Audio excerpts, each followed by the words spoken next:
The story begins with a man fighting a beast covered in white snow. As the man deemed the monster worthy of a present for his master, he cut the beast into pieces. At the Rubedo family estate, a young girl named Wenty was mad at her butler named Art for taking a long time slaying a dragon. Art apologized for being late. However, Wenty no longer had the appetite to eat and told her father that Art had failed in his duties again. The head of the Rubedo family became mad and was disappointed at Art for failing in his duties. After believing that he himself was useless, Art fainted before hearing his master's request. When Art was still a baby, he was taken in by the Rubedo family. Art was trained to serve as a family butler. Art and Wenty used to get along well, but it eventually changed when Wenty developed a strong temper. Wenty demanded more tasks, from housework to slaying beasts. Art ended up developing magic just to serve Wenty. As Art's tasks piled up, he eventually stopped thinking and moved on to what was tasked to him. After collapsing in front of the head of the Rubedo family, Art was fired from his job and kicked from the estate. Walking in the forest and wondering what his next plans were, Art accidentally tripped, causing his food rations to fall. As Art laid on the ground covered in snow, a wolf sneakily walked towards him. When the wolf pounced at Art, he was able to grab the wolf's jaw and pin it to the ground. Grabbing his weapon, Art was about to kill the wolf when he suddenly heard barks nearby. After seeing the wolf cubs, Art decided to let go of the wolf and planned to head west to join a guild. After fighting multiple beasts and eating what he deemed edible, Art eventually reached the guild Firen. Seeing that there were many extermination requests, Art decided to take the Isfiel family laundry request since it fits his previous work. Aside from the guild receptionist, the people inside the guild looked at Art with worry, since nobody had succeeded in the laundry request. Everyone stopped talking as the Ice Princess of Isfiel family walked into the room. After glaring at everyone, Isfiel handed over the quest items to the guild receptionist. When the guild receptionist told the princess that someone wished to take their family chores, she was then pointed at Art's direction. The infamous Ice Princess then introduced herself to Art as the eldest daughter of the Isfiel family, Isfiel Urk. Surprised after seeing Urk's manners, Art bent his knees and introduced himself to Urk. Both were surprised when Art spouted a line used as a butler.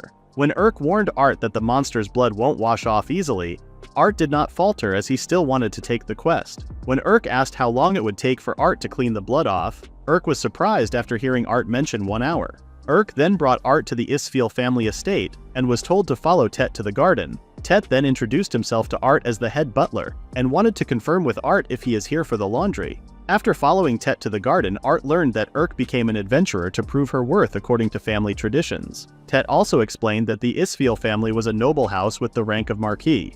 After learning the Isfiel family history, Art found their ways quite harsh. After bringing Art the laundry and explaining to him how long the cleaning would take, Tet was surprised that Art did not even show a worried look.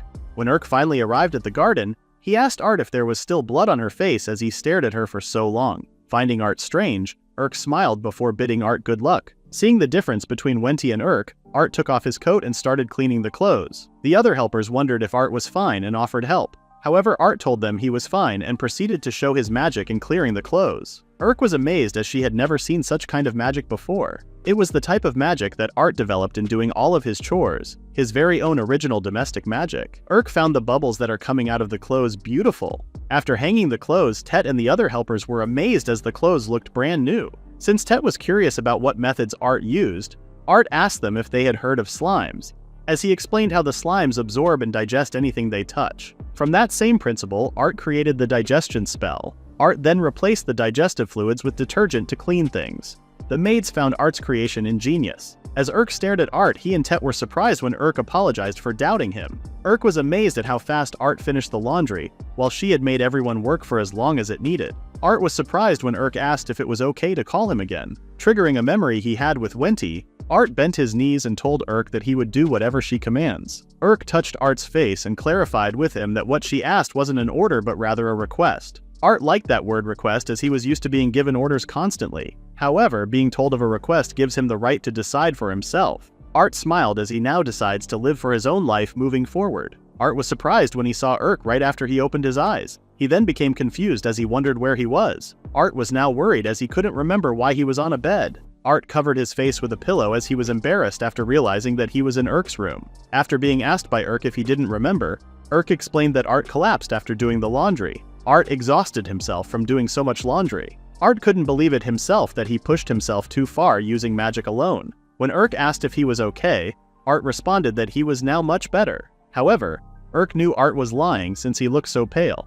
When Urk showed Art his reward for cleaning the clothes, he was surprised after being handed a chest full of treasures. When Art responded that he does not have plans elsewhere, Urk gave him a new set of clothes to which he was very grateful. Before complimenting how Art looked in the suit, Urk mentioned that the suit is clothing prepared for servants as she wishes to employ him. Art thanked Urk for her generosity as he would gladly serve her.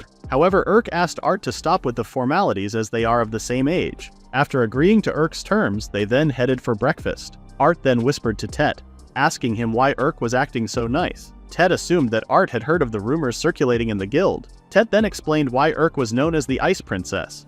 There were many nobles that despised the commoners. Urk absolutely despised those kinds of nobles and could not stand being in the same presence as them. Urk was a kind person as she sees the same perspective as the commoners. At the dining area, Art was greeted by the head of the Isfiel family, Isfiel Ramon. As Ramon and Art got comfortable with each other, Urk noticed the dark circles under her father's eyes getting worse. Urk suggested her father see a doctor. However, Ramon does not want to consult a doctor for only dark circles as he assumes that it was due to not sleeping properly in the house. Ramon and Urk got into an argument over Ramon's health. Ramon immediately changed the topic and told everyone that he missed the imperial beds as he felt like sleeping on clouds. Everyone was surprised when Art offered to make Ramon an imperial bed. Seeing everyone's reaction, Art wondered if he said something wrong. Tet explained that only a craftsman with decades of experience could make a royal bed. At the shortest, Tet believed that one could make it in a year. When Art mentioned that his previous master had told him before to make it from a glance, Ramon found it intriguing and offered 10,000 gold to Art if he really could make one. Hearing the head of the Isfiel family making a humble request, Art felt nostalgic since it has been long since someone depended on him. When Art mentioned that he first needed some great blackbird feathers, Urk found it to be dangerous and decided to tag along with Art. As Urk and Art were setting up bait for the great blackbird, Urk wondered if the quality would be the same since the feathers of the blackbird were extremely hard and dirty. Art asked Urk to relax and reassured her that whatever the people needed him to do, he would handle it to the best of his abilities. Though Urk trusted Art in making the imperial bed, she was still worried about him since the blackbird is a B-rank monster. When Urk offered to defeat the monster, Art refused her offer and wished to do it himself. Art found it very strange that the blackbird hasn't roamed around the area yet.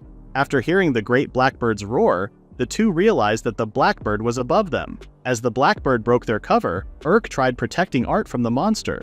However, her normal attacks do not deal serious damage to the monster. Seeing the blackbird preparing for its acid attack, Art immediately paralyzed the monster in order to protect Urk. While the blackbird was still unable to move, Art took the opportunity and cut off the blackbird's neck with just one swing of his sword. Urk was surprised and was curious about Art's sword technique as she couldn't even see the sword. Urk was even more surprised when she learned that Art could also use paralysis magic. Art looked clueless as he learned that his abilities were not common. When they were about to skin the blackbird, Art noticed Urk being hesitant. When Urk stabbed the blackbird, she was immediately covered with the monster's blood.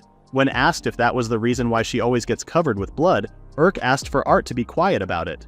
After washing off the blood and preparing the blackbird's feather, Urk was still worried if Art could really make the imperial bed with it. Both Tet and Urk were mesmerized when Art used his ability to clean off the blackbird's feathers. Urk was surprised after seeing the feather fully turned white. She was also surprised when Art explained that the blackbird's feather used to be white, but only turned black when becoming an adult. Hearing everyone in the estate giving him compliments, Art couldn't help himself but be embarrassed. When Art finally finished creating the imperial bed, Ramon was immediately in deep sleep after laying on the bed for a couple of minutes. Surprised when the others requested the same bed, Art decided to make a bed for each and everyone. When Tet made Art realize his potential and that other nobles may appear and take advantage of him, Art immediately remembered his past but happily responded that he just wanted to see everyone's happy faces. Art was embarrassed when Urk promised Art to protect his smiling face. As Art was about to head back to his room, Urk grabbed his hand and asked if he could visit the terrace later at night. When Art finally arrived on the terrace, he was mesmerized by Urk's beauty. As Art initiated the conversation, he was surprised when Urk mentioned that all the wonderful things happening to them were because of him. When Urk asked Art where he was from exactly, Art remembered that he had never mentioned it before and wondered if it was okay to bring it up. Urk reassured Art that she would always be on his side no matter what he said. Art felt glad and told Urk all about his time with the Rubedo family. Hearing Art mention his debt to the Rubedo family and blaming himself for failing their expectations, Urk was curious if Art really thought it was his fault. When Urk asked Art to be honest with himself, Art hesitated, though he knew that with Urk it would be fine. Urk then shared that she hated being called the Ice Princess. The Isfiel family was always prestigious amongst the nobility, even for a marquis. However, Urk never gave much thought to her family's position. Urk only wanted to be friends with everyone but was disappointed when she heard her friend and her father trying to use her for their own greed, though nobility of higher ranks held incredible power. Urk felt that she had been cursed by her position. When Urk asked Art if he hated the nobility, she was surprised when Art answered no. Art explained that even though being thrown out was painful, he realized that there are still kind nobles after seeing both Urk and Ramon. Remembering what Art said before, Urk was glad to hear his answer as it fit him well. As their conversation finished, Urk vowed never to forget the never-ending Rubedo Wenti, as they took full advantage of Art's kindness. The following day, Urk was about to head to the Adventurers Guild. When Art wished to tag along, Urk asked Art to take a break since he was working too much. As Urk left the mansion, Art heard the maids' woes as their vegetables were being swarmed with bugs. Art then caught the maids' attention, informing them that he had a great idea. The maids were amazed as they saw the bugs run away from the vegetables. Art then explained that he used laundry and bestowal magic to attach Ramon's scent. When the two are combined, it drives the bugs away. A man named Lord Frey overheard Art's explanation and was amazed by his work. Frey's presence alone created a massive commotion among all the maids. As the maids left and gave Frey and Art time to talk, Frey then introduced himself to Art as Urk's brother, Frey Isfiel. When Art greeted Frey formally, Frey asked him to stop with the formalities and complimented how his sister was so beautiful before asking Art to do a handshake. With just a handshake, Frey sensed something from Art and immediately asked him for a duel. Art later realized that Frey's hand was so cold. Frey coldly stared at Art as he waited for Art to show his hidden power. Art asked once again if Frey really wished for them to duel. Frey responded that he did since he felt a little rusty after traveling for so long. Art was curious about why Frey wanted them to duel but was only told by Frey that he wanted to gain brotherly points after defeating Art. After agreeing to Frey's request, Art was surprised when Frey vanished momentarily and showed up behind him. As their swords clashed heavily, Frey was amazed since Art was able to survive the attack. Art was terrified of Frey's slash since one move alone was equivalent to getting hit by a cannonball. Realizing how dangerous the fight would become, Art decided to get serious as well. Seeing Art becoming serious, Frey decided to increase his speed and charged at Art with powerful force. As their swords clashed, creating a heavy atmosphere, Frey did not expect Art to exceed his expectations since all of his attacks were blocked. Frey had no plans of losing the fight as his honor as the heir of the family was at stake for him. Showing any form of weakness to the other families could exert political pressure against the Isfiel family. That is when Frey decided that the Isfiel family must be stronger than anyone else. Even though Frey was already going all out, he was more curious about Art's limits. Frey was surprised and pleased when Art suddenly told him not to hold back and to wear him down. Deciding to no longer hold back, Frey cast a huge spell above them which caught Ramon's attention. Frey revealed that he could also use bestowal magic, and along with refrigeration, he could create ice. Seeing Frey's ability, Ramon did not expect less from his heir. However, Ramon and Frey were surprised when Art smashed the ice. Astonished by Art's abilities, Frey asked him how he was able to destroy the ice. After explaining to Frey about creating friction from bestowal magic, both Ramon and Frey found it very clever and were more intrigued by Art. Though the two only knew so recently and had different goals, all of it connects to Urk. As the two were amazed by one another's prowess, Frey sensed that Art was still holding back.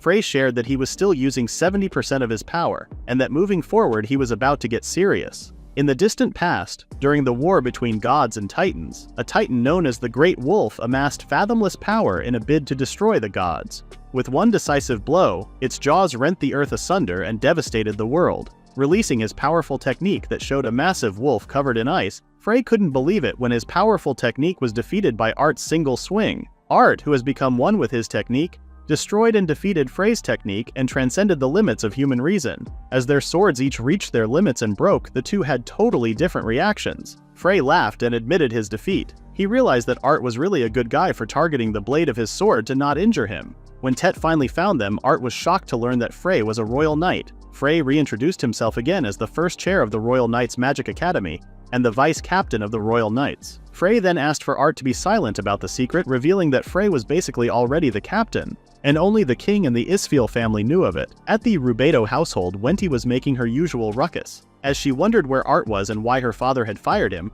Wenti asked her father to dismiss the employee who had served her. Realizing that what had been served to her was the 10th one, her father wondered if it really was that terrible. However, Wenti just threw another tantrum as she wished that Art was still at the household. Understanding that they could never truly replace Art, the head of the Rubedo household reminded Wenti again that the royal ball was just in 3 days. After learning that the ball would still take place, Wenti's mood changed and she was very excited to wear the wonderful dress that Art had made for her. Walking to the garden, Frey called Urk's attention to let her know that he was finally home.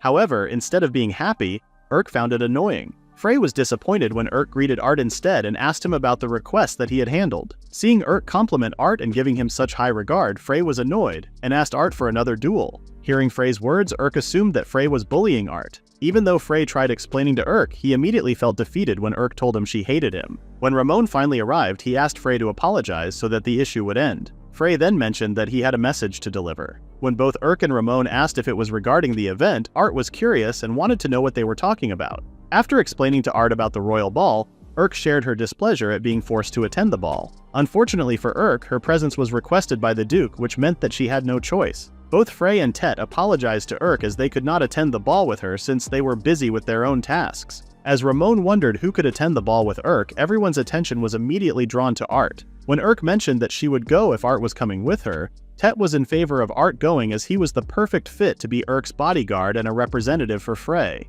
Realizing that he would again be useful to Urk, Art accepted their request, which delighted Urk. When Urk decided to have her dress made, she felt uncomfortable when one of their maids pointed out that her body was growing. After hearing the maid's words, Urk was confused as to why Art's face popped into her head. When the maid mentioned that they needed to have the bust enlarged, Urk was embarrassed when the maid mentioned that they may need Art's assistance. While the maid continued teasing Urk, Ramon and Frey, on the other hand, discussed a different matter. Frey mentioned that eclipse locusts were happening again. Ramon was worried about the land and their livestock as the locusts would destroy everything. Ramon was more saddened after learning that the eclipse locusts had already begun and had already struck Paul. When Ramon asked for Frey's opinion about Art, Frey had a good opinion of Art, to which Ramon also agreed. Frey found it very fortunate that they found Art as he thought of the bed Art made, dangerously comfortable. As Ramon mentioned that he would deal with the locusts himself, he then asked Tet to give him the report about the Rubedo family. Tet reported that a former staff member told him of a dark rumor. It was said that the Rubedo family has access to large sums of money from unauthorized sources. Ramon only hoped that nothing would happen. As Urk and Art were about to head to the ball, Urk shared how she finds nobles quite troublesome. To break her saddened look, Art told Urk that she looked beautiful. After telling Art to stop with the compliment, Urk was embarrassed when Art kneeled in front of her as he vowed to protect her. Art's action eased Urk's worries. Art has decided for himself that he would no longer be anyone's puppet. In front of the mansion, Art could see the worry on Urk's face. Using the cleanse and enchant perfume, Art was able to calm Urk down. As the two went inside the mansion and joined the party, all the nobles complimented how beautiful Urk looked. Seeing Urk getting uncomfortable, Art reassured her that he was there for her. After calming Urk down, they then heard the music playing, which prompted Art to ask Urk for a dance. As the two danced on the floor, Urk was surprised at how good Art's dancing skills were. A mysterious young lady spotted Art on the floor and immediately hugged him. Surprised to see the young Princess Leah, Art asked her to release him. After sharing how Art saved Leah from a dragon's wrath and was her knight in shining armor, Urk made her presence known to Leah. When Urk asked Art about what just happened, Art couldn't explain it himself as he also did not know. When Leah asked for them to go to a quieter place, everyone's attention was immediately directed at Wenty, who had just recently arrived. Boasting the dress that Art had made for her, Wenty asked her father which noble he had picked to be her fiancé. When her father pointed at the fat noble who was stuffing himself with food, Wenty was shocked and insulted the fat noble. The head of the Rubedo family immediately slapped Wenty to stop her insults. After apologizing to everyone for the commotion, Wenty couldn't believe that her father would lay a hand on her. Scared of the man she was about to marry, Wenty ran away. Urk, on the other hand, was curious about how Art and Leah were acquainted. Realizing that Art was just really nice to everyone, Urk became curious when Leah asked if Art liked what Leah had sent her. When Leah boasted that she sent a large number of gold bars, Art became confused as he did not remember such a thing. Leah did not want to miss her opportunity with Art and asked him if he was free after the ball. While Leah and Urk argued about who Art should go with, Wenty, on the other hand, was running away from her father and her fiancé. Wishing for Art to save her, Wenty's attention was drawn to the commotion Urk and Leah were making. After seeing Art in the ball, Wenty called for him with anger in her eyes. 8 years ago, when both Art and Wenty were still kids, Wenty was bullied by everyone and called various names. When Wenty asked Art to punish those who were mean to her, Art tried reasoning with her, telling her that she was a nice person. From then on, Wenty was mad as Art did not even try to save her. Back in the current time, Wenty asked Art where he was and if he had quit being her butler. Art was nervous and couldn't talk back to Wenty. When Wenty told Art that they were now leaving, Urk stopped her, as she could tell that the rumors about Wenty were true. Curious about Urk's identity, Wenty later realized that she was talking to the Ice Lady and immediately apologized for her discourtesy. When Wenty asked Urk why Art was acquainted with the Marquis family, she was only told by Urk to stand down and leave Art alone. However, Wenty was hard to persuade and responded that the decision was for Art to make. Art did not expect to meet Wenty when he decided to go to the ball. But when he heard Wenty mention that her orders were absolute, Art became nervous and could not speak properly. Seeing Art in an uncomfortable situation, Leah asked Urk if she knew about the story of Hiyoko. After explaining to Urk the similarities of the story to Art's situation, Leah told Urk that Art was not being dominated by his fear of Wenty. Hearing that Art was trying to retain his sense of self while returning to who he was in the past, Urk couldn't believe that Art, who can do almost anything, was listening to Wenty's orders. Learning that Art would rather listen to someone who would trample others and use them until they're all worn down, Urk asked Art why he would lie to her. Leah asked Wenty about the mountain of gold he had sent for Art. Wenty tried to feign ignorance but could not hide it anymore when Leah informed her that Art had already told her. When Wenty mentioned that all of Art's belongings were also hers, she tried asking for Art's confirmation. However, Art himself was still unable to talk. Wenty tried to manipulate Art once again to escape Leah's accusations. Art was now in a spiral as he tried to avoid causing trouble for Urk and ended up assisting Wenty. As Art showed a cold look, Urk asked Art if he remembers the first time he had helped her with his washing magic. After reminding Art of all the good things he has done for the Isfeel family, Urk asked Art to rely on her for once. When Wenty saw Art stopping, she told Art not to listen to Urk's words. However, Urk asked Art for another request, which was for Art to stop lying to her. As Art turned around, he felt somewhat released from Wenty's orders. Hearing Urk's request, Art felt that he was the worst for betraying the trust of all the kind-hearted people who had helped him. Knowing that he was about to betray Urk, Art tried to reach out to her but was dragged by Wenty as she no longer wished to stay in the mansion. Realizing that he had disappointed the only person that accepted him for who he was, it was then that Art knew he had failed as a butler. Art no longer wanted to lie to Urk. He then apologized to Leah and told her the truth. While everyone had a different reaction to Art's honesty, Art told Wenty that he was expelled from the house and was no longer her butler. Wenty tried ordering Art to stop talking. However, Art could no longer be manipulated as he told Wenty that he was now Urk's butler.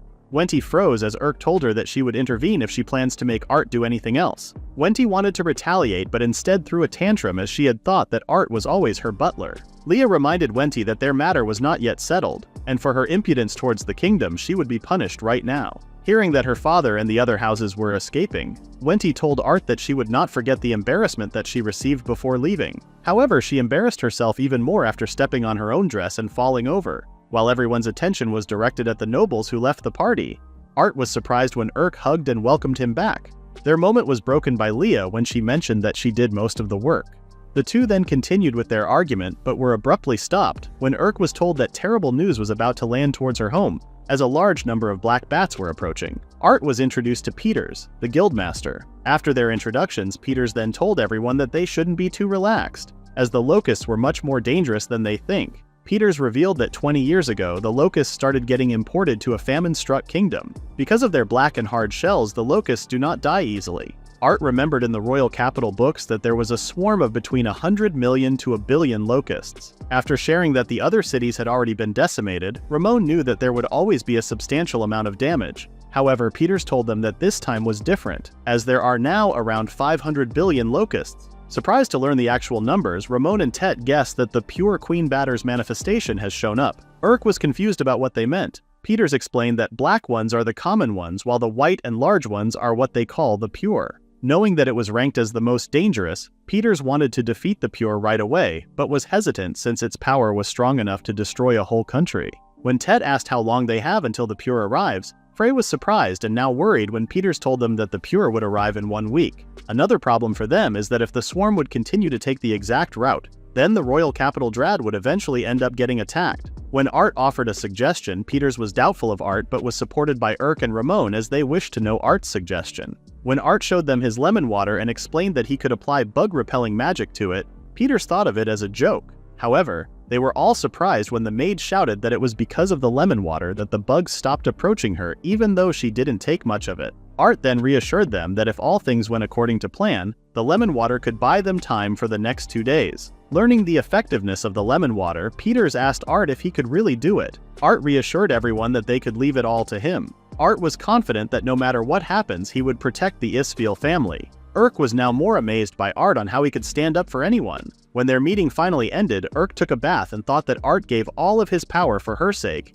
and ended up always being saved. Outside the capital, Leah sneaked out of her home without informing someone. Leah couldn't let Urk take Art away from them as they were now on a mission to get Art and head to the Isfeel household. Art was not expecting to find locusts in the Isfeel family garden. As Art greeted his experimental locust, Urk saw Art's notes and was curious if he had looked at all the piled-up books. Art responded that he had, as they did not have much time. Worried for Art, Urk asked him not to overwork himself and mentioned that he could always ask for her help. Art, who promised never to lie to Urk again, decided never to make Urk worry, and was grateful for her taking care of him. Though the locusts loved the wheat poisoned with enchanting magic, it still didn't help Art in coming up with a good plan. Art was surprised when Princess Leah suddenly showed up. After greeting Urk and Art, Leah told them that she came to help out and asked him to accept the mountain of gold she had brought. Even though the amount Leah gave Art before was less, it still left not just Art but also Urk in a frozen state after seeing the stacked gold. Leah also mentioned that she had brought the required materials regarding the black batters. When Urk told Leah that she may have overdone herself,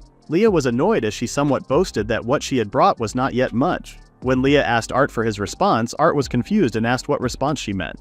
Princess Leah explained that she was talking about her marriage proposal to Art, which surprised both Art and Urk as they didn't even remember Leah proposing to Art. Leah tried explaining the events that transpired before, but that just made no sense for Urk. The two started arguing again, putting more pressure on Art. When Art asked the two young ladies to stop fighting, Leah suddenly asked Art if she was not to his liking. Seeing Art unable to respond right away, Leah tried persuading him by bribing him with a book that contains explosion magic. However, Art had no need for such a spell. Annoyed, Leah decided to help out in another way. When Art asked Leah if she could help out with the locusts, Leah was surprised and immediately shivered in fear. Though Leah hated the task, she still wanted to do it just to help Art. After assigning the task to Leah, Art excused himself from everyone as he was about to head into the woods. Urk offered to go with Art as she was worried for Art's well-being since the Queen Batter was outside, which meant that the monsters had started to go savage. Art reassured Urk and told her that he was just going to get adventurers from the guild to help with the situation. Art pointed out that even though it was reassuring if Urk came along, Leah needed someone to watch over her. Thinking that she was once again being protected, Urk disappointingly agreed with Art. Seeing how the two were getting close, Leah felt dejected, which Art noticed and told her that she would receive a reward for looking after the princess. When Art finally left, both Urk and Leah read the books and observed Art's experimental locusts. As they observed the locusts' passive behavior, Urk reminded Leah that it was about time to feed the locusts. Seeing the locusts eat anything, Urk wondered where Art was now and if he was okay. Thinking like a loving wife sending her husband off to battle, Leah wondered why she had to wait along with Urk. As the two talked about the task given by Art, Urk changed the topic and asked Leah about the gold embezzlement incident. Leah revealed that they were planning on imposing an appropriate punishment on the wrongdoers, and would most likely imprison them. Leah shared that usually such a crime would result in death, but in order to impress Art, they planned not to take their lives instead. Urk wondered if Leah planned on informing Art about the Rubedo family's punishment. Leah was not sure if she should tell Art, but when she saw Urk's worried look, Leah told her that women needed to have tolerance. Confused by what Leah meant, Urk then realized that it was a gentleman's job to try their hardest to gather a lady's favor. As she teased Urk, Leah was confused and wondered why she was giving advice to her rival. When Urk mentioned that it was time to feed the locusts again, Leah asked Urk if she would accept the gold bars. Urk now wondered what Leah was planning by giving her gold. At the Rubedo household, Wendy was sitting on her bed and was just silent. As Wendy sat on her bed, talk of the gold bars had been restricted. However, Wendy was never really interested in the money. What Wendy wanted was for Art to stay, but after being rejected by Art for the first time, Wendy realized that Art no longer cared for her. Wendy had trusted the world all because of Art. Even back when they were still young, Art was the only one who genuinely cared for her. Wendy always knew that her actions were hurting the people around her, which scared her. Since Wendy wasn't kind, she relied on Art's kindness, thinking of him as family. However, Wendy only repaid Art's kindness by treating him like a slave. Now, Wendy could only apologize for her actions. Even though she had hurt Art, she still liked him very much. Hearing the commotion outside her room, Wendy peeked and saw her father being arrested. When an officer saw Wendy and asked if she knew about all the wrongdoings done by her father and the Flamen family, he was no longer surprised when Wendy cooperated with them. As Wendy was being arrested, she could only think of Art and wished to apologize to him. On the other hand, Art was with the Sword of the Blue Sky Guild members as they scoured the forest. Getting along with them, Thea, a member of the Sword of the Blue Sky, asked Art if he had finished gathering the intel. Art responded that he had and was very grateful for them as they were able to scan the perimeter of the royal capital. Thea was surprised when the number of monsters showing up increased after encountering 20 of them on the road. Due to Queen Batter's influence, the monsters' appearances had been rapidly increasing. Brad, a member of the Sword of the Blue Sky, had his acquaintances put a dent in a goblin horde's population because there were so many of them. Though Art shared his worry about Queen Batter's ability to make monsters go berserk, Huey, also a member of the Sword of the Blue Sky, reassured Art that they would defeat any monster that came their way. When Huey hurt himself by walking into a tree, Brad warned Huey of a giant bear above the tree. As Huey was about to get attacked by the giant bear, he was fortunate that Art swiftly decapitated the giant bear's arm, saving him in the process. Both Thea and Brad couldn't believe how fast Art was since he had been beside them just a second ago. When the giant bear tried to attack Art and Huey, Art combined his skills to counter the giant bear's attack. Art was surprised when the giant bear could match his speed, but was still able to cut off the giant bear's head using his quick draw technique. While the members of the Sword of the Blue Sky were impressed by Art's skills, Art was more worried about the rampaging monsters as the effect of Queen Batter was much stronger than expected. All of a sudden, they heard a strange sound and wondered if it was a song. However, they were in shock as they saw a swarm of black bats above them. Without a second thought, Art ran as fast as he could to give an updated report that the arrival of the black bats wasn't in 1 week, but rather in 3 days' time. The news spread all over the town, making the people very anxious. Learning that some aristocrats had fled to a distant place, the citizens of the capital considered fleeing as well. Inside the castle, Chancellor Cyrilla became enraged after learning that the threat of the Queen Batter was already spreading throughout the town. When informed about the people's distrust towards the monarchy, Chancellor Cyrilla dismissed it and ordered the apprehension of everyone at the newspaper company, with the additional gruesome order to cut off their limbs. King Drad scolded Chancellor Cyrilla and lectured him on how important the people were for a nation. The monarchy's subjects were worried about King Drad's health, as it was not in the best condition. King Drad revealed that it was partly their fault since they hadn't had an effective countermeasure for a long time. Anil, the monarch's subject, reported that they currently had 3,000 royal knights present. However, a third of them could not be deployed as they would be focused on defending the palace. When King Drad asked about the 3 royal commanders, Anil reported that only Royal Knight Marcos was ready for deployment, while the remaining 2 were working on an assignment far away. King Drad was disappointed with their current generation.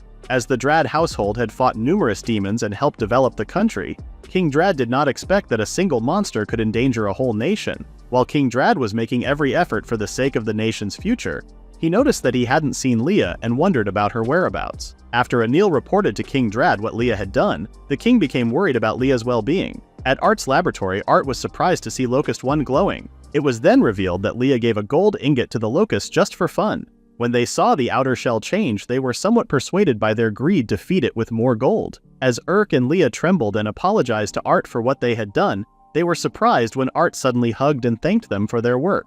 When Urk asked if Art was not mad, Art responded that there was no need, as the 2 princesses had made a great advancement in all of human history. When Art returned to his notes, Urk felt pleased as she was able to help Art with his task. Urk then realized that all the credit goes to Leah and not her. Realizing that Art came back safe and sound, Urk planned to show her appreciation. When Urk was about to hug and congratulate Art, they were surprised when Leah suddenly shouted. Worried about what happened, Leah explained that she was just so happy thinking that she was finally able to help Art. When Art asked Leah to stop crying, Leah requested to pat her head first. Seeing how Art patted Leah's head, Urk couldn't believe Leah's stubbornness. Tet opened the door and apologized for disturbing them. As Urk teased Leah, Tet, who wore a serious look, informed them that there was a situation they needed to take care of first. In the presence of the Royal Knight Commander, Art accurately deduced that the man before him was Frey's superior due to his imposing strength. Peters was taken aback upon seeing the Royal Knight Commander, assuming they were occupied with cleaning up the wreckage in the city. After confronting the A-rank monster that frequently emerged near the Imperial capital, Royal Knight Commander Marcos promptly approached Peters and the others. When Art attempted to introduce himself, he was surprised and bewildered when Marcos instructed them to stay out of the matter, as they were now taking charge of annihilating the monsters. As Marcos thrust his sword into the ground, it generated a powerful shockwave, shattering everything in the vicinity. Marcos then apologized to Peters for nearly harming everyone, explaining that they were outnumbered and had to weaken the monsters with a minor quake. Art found it hard to believe, as the original quake could only make an opponent's body quiver at most. When a giant bear threatened a nearby knight, Commander Marcos noticed and promptly blocked the attack with his own arm. He defeated the giant bear by pinning its head with his bare hand. As Commander Marcos headed towards the area filled with monsters, he effortlessly eradicated them, regardless of their power. Art was certain that among the people he had encountered so far, Commander Marcos's strength belonged to an entirely different league. Peters disclosed to Art that Commander Marcos was the reason why the Imperial capital had maintained peace to this day, solely focused on annihilating the enemy before him. Since Marcos joined the Imperial Knights approximately 15 years ago, no other nations had attempted invasion. Art marveled at how Marcos courageously acted as bait, buying time and ensuring the safety of everyone. He wondered if he had half as much courage as Marcos. Perhaps Urk wouldn't have shed tears. As Commander Marcos instructed everyone to step back, he blatantly disregarded others' concerns for him and prepared to obliterate another wave of monsters. Recalling Urk's promise, Art now wanted to be the protector after being accepted by Urk for who he was. Utilizing the combination of Art's abilities, he created a new type of magic called Misty Jail and multicasted, capturing the monsters above. When Art snapped his fingers, the monsters inside the Misty Jail vanished into thin air. Art did not escape the consequences of multicasting an enchant spell and immediately fell to his knees. Commander Marcos approached Art, introduced himself, and complimented Art on his impressive spellcasting. The members of the Royal Knights were surprised to hear Commander Marcos praising Art, as it was highly uncommon. As Commander Marcos expressed gratitude towards Art, Art was taken aback by the sudden change in behavior. He then reintroduced himself as a new member of the Isfiel household. While the two locked eyes, they were abruptly interrupted by Tet, who informed Art that Urk was engaged in battle with multiple monsters at a nearby orphanage. While fending off a pack of monstrous wolves, Urk felt frustrated, knowing that one mistake on her part could mean the end for the nuns and children she was protecting. Thinking of Art, Urk reminded herself not to be lenient, as Art was also risking his life to fight in the city. Urk had always worked very hard to be Art's strength. She decided to protect everyone, even if it meant doing it alone. Urk swung her sword to its fullest, knocking the wolves down one by one. As the dust blocked her vision, she was surprised when a rock came hurtling towards her. When Urk deflected the rock with her sword, she found herself surrounded by wolves. Realizing her mistake, Urk was about to close her eyes, accepting her fate. Suddenly, Urk saw the wolves being paralyzed and killed simultaneously. Emerging from the thick dust was Art, running towards her with a worried look. Art was grateful that Urk was safe and not heavily injured. Thinking she had been saved once again, Urk apologized to Art for not being strong enough. Art tried to console Urk and tend to her wounds, but she dismissed her injuries. Seeing Urk alive and well, Tet felt relieved as he ran towards her. Learning of a supposed emergency meeting at the guild, Urk and Art immediately left the orphanage. While passing through what was left of the city, Art noticed an injured knight on the ground. When Art saw a vice captain carrying his injured comrade, he handed them a salve, thinking it would help with their injuries. When asked about his identity, Art responded that he was only an ordinary butler and excused himself afterward. Urk smiled after seeing Art's kindness to anyone he wanted to help. After some time, Art and Urk were already at the guild auditorium. Peters called every guild member's attention before giving the stage to Art. After Art introduced himself, he revealed during his investigation that the Black Locust invasion rate was much faster than anticipated, expecting them to arrive at Firen in approximately 3 days. Art's sudden news caused panic and chaos within the guild, as there was not enough time for them to defend. Annoyed by the commotion, Peter slammed his fist onto the wall, reminding everyone of the urgent situation and asking them to quiet down and listen. Amazed by Peter's authority, Art informed everyone of his plan to use his magic-infused lemon water to keep the insects at bay. Some were amazed by Art's plan, but they were now curious about how to subjugate the locusts. Art revealed a way to subjugate them by presenting one to the guild along with a magic ore. In his experiments, Art discovered that a black locust ingesting minerals has an effect on its shell. When Art fed the locust with a magic ore, everyone was surprised when it kept twitching until it died. Peters informed everyone that black locusts do not have the right organs to digest mana. Since they are intolerant to it, this meant that magic ores are poison to the black locusts. When Art told everyone that his plan would maximize their chances of avoiding a battle and exterminating a large portion of black locusts, he was surprised as everyone fell silent. Suddenly, Art was bombarded with compliments from every member of the guild. Urk did not escape the mountain of compliments when Art mentioned that Urk and Leah caused the breakthrough they needed. As everyone regained their hope, Peters reminded them to prepare themselves since the decisive battle would be in 3 days. Art was already receiving so much strength from Urk just by being by his side. As the swarm of black locusts was about to reach the city, Art vowed that no matter what happens, he would definitely protect Urk. As the Royal Knights, led by Commander Marcos, prepared themselves, the citizens handed each of them flowers as a token of their appreciation. At the city walls, Urk and Art oversaw the knights and realized that the time had finally come for war. Urk apologized to Art for dragging him into the fight. Art smiled and told Urk that she didn't need to apologize since he would do anything to help her. Urk was surprised when she saw the Firen orphans greeting her. As Urk reminded them that it was not safe and instructed them to return to the refuge at the family estate,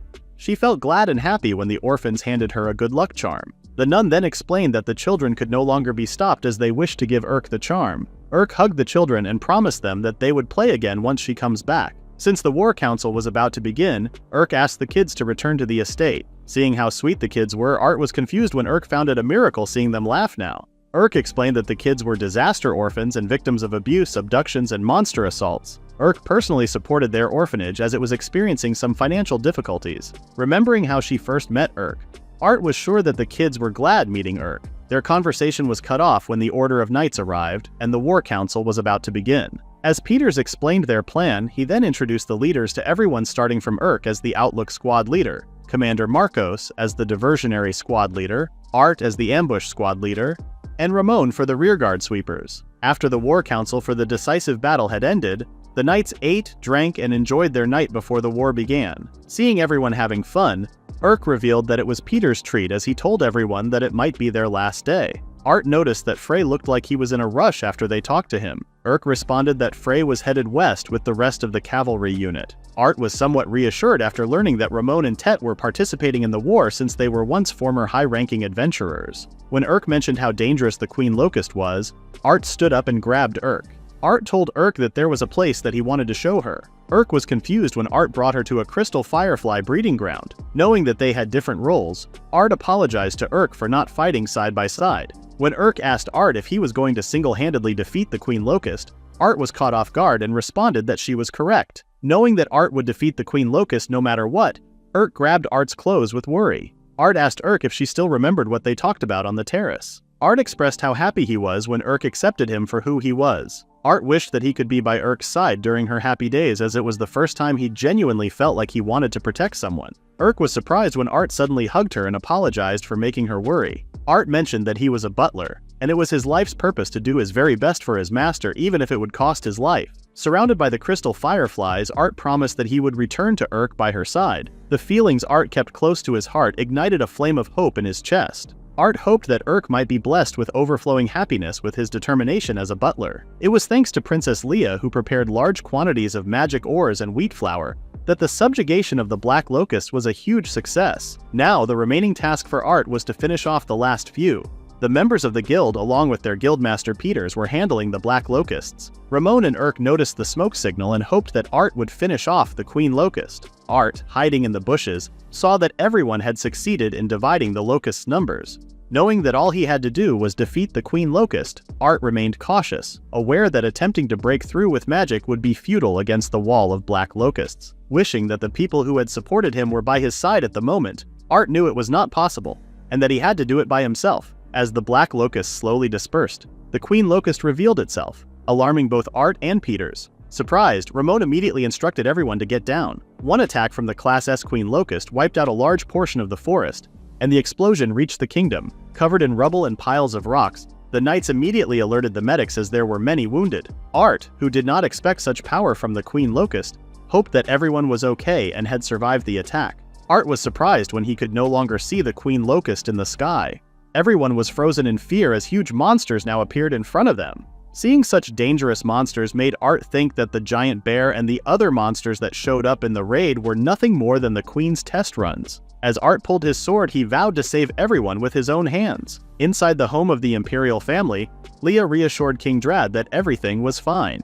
King Drad then requested Leia to sing him a song as he felt pathetic being ill and bedridden during a crucial time for his kingdom. Thinking that her father still somewhat acted like a child, Leia agreed to King Drad's request to sing him a song and reassured him that her supposed future spouse, the world's strongest butler, was at the war fighting for everyone. As Princess Leia started singing for her father, Art began decapitating each of the monsters' heads and limbs. With swift movements, Art could produce multiple slashes in just a few seconds. As Art became more focused on annihilating the monsters, Urk prayed for Art's safety. Ramon asked Urk to stay alert as there was already a swarm of monsters near them. The soldiers felt fear after seeing the numbers of the monsters that had shown up. However, Urk gave them the guidance and fighting spirit needed to fight back against the monsters in front of them. With commands coming from Urk, they were able to put the monsters at bay. Urk was grateful for learning the art of war at an early age, as it had proved to be advantageous to them.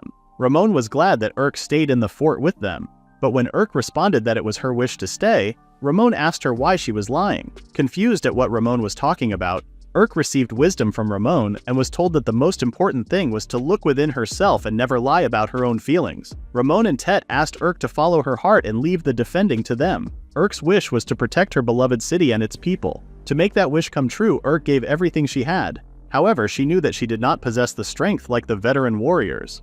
The war was something they must win to protect Firen, and art was the core of the strategy. Urk knew that she did not have the power to do it alone, yet she still wished to be Art's strength. Not wanting to lie to those dearest to her, Urk wanted to protect them, even if just by providing support. Urk then asked Ramon for permission to go to the front lines as she wanted to protect the city with the person she cherished the most. Ramon smiled and suggested to Urk to get away as far as she can since the Queen Locust was now right above them. Art later noticed that the Queen Locust was headed straight for their stronghold. While eradicating the monsters on the battlefield, Art knew that he needed to hurry, as the Queen Locust was headed for their stronghold. However, he also had to somehow protect the diversionary squad. All Art could do for the time being was to pray that Urk would be safe. With the Queen Locust's presence in front of them, the knights immediately called an emergency, as the Queen Locust was tearing them apart. Surprised by the Queen Locust's strength, the mages asked everyone not to move forward fearlessly as they cast and threw ranged spells at the Queen Locust. Unfortunately, their magic did not even reach the Queen Locust, as it was just nullified. Hearing a loud sound behind the Queen Locust, Urk wondered if it was another spell. Ramon then told everyone that they may not have to worry anymore as Commander Marcos has arrived to help them. As Commander Marcos apologized for being late, he vowed to vanquish the calamity that threatens their kingdom. Commander Marcos swung his sword, causing a huge shockwave. As the area was now covered in thick dust, Urk wondered if Commander Marcos succeeded.